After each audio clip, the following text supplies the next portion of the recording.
Oh God, it's you again. You're back. Crap. Run, Xander. Look at this. Xander's going to town down here. Yeah, he's doing about really, ready to really get the good. radiator out.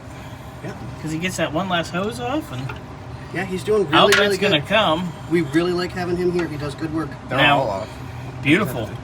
So now the question for Ken is going to be, let me put your big head in front of the video there, Scott.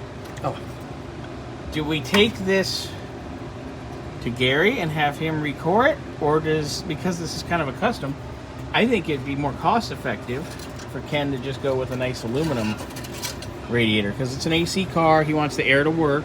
right. No, I get you. I So- get you.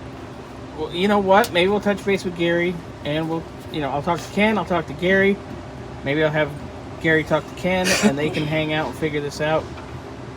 Because this thing definitely, but at the same time, sorry the phone got hot, we need to, be sort of cost effective. So Yeah. we'll get with Ken, figure it out, but everything else is coming along. He's already put the lift plate on, get the exhaust undone, which we can just cut because we're doing headers, and get the accessories off, and out we go. Good job, Pretty Gabe. much. Seriously. I mean, he's done a great job. He really has. Cranking. All right. Later.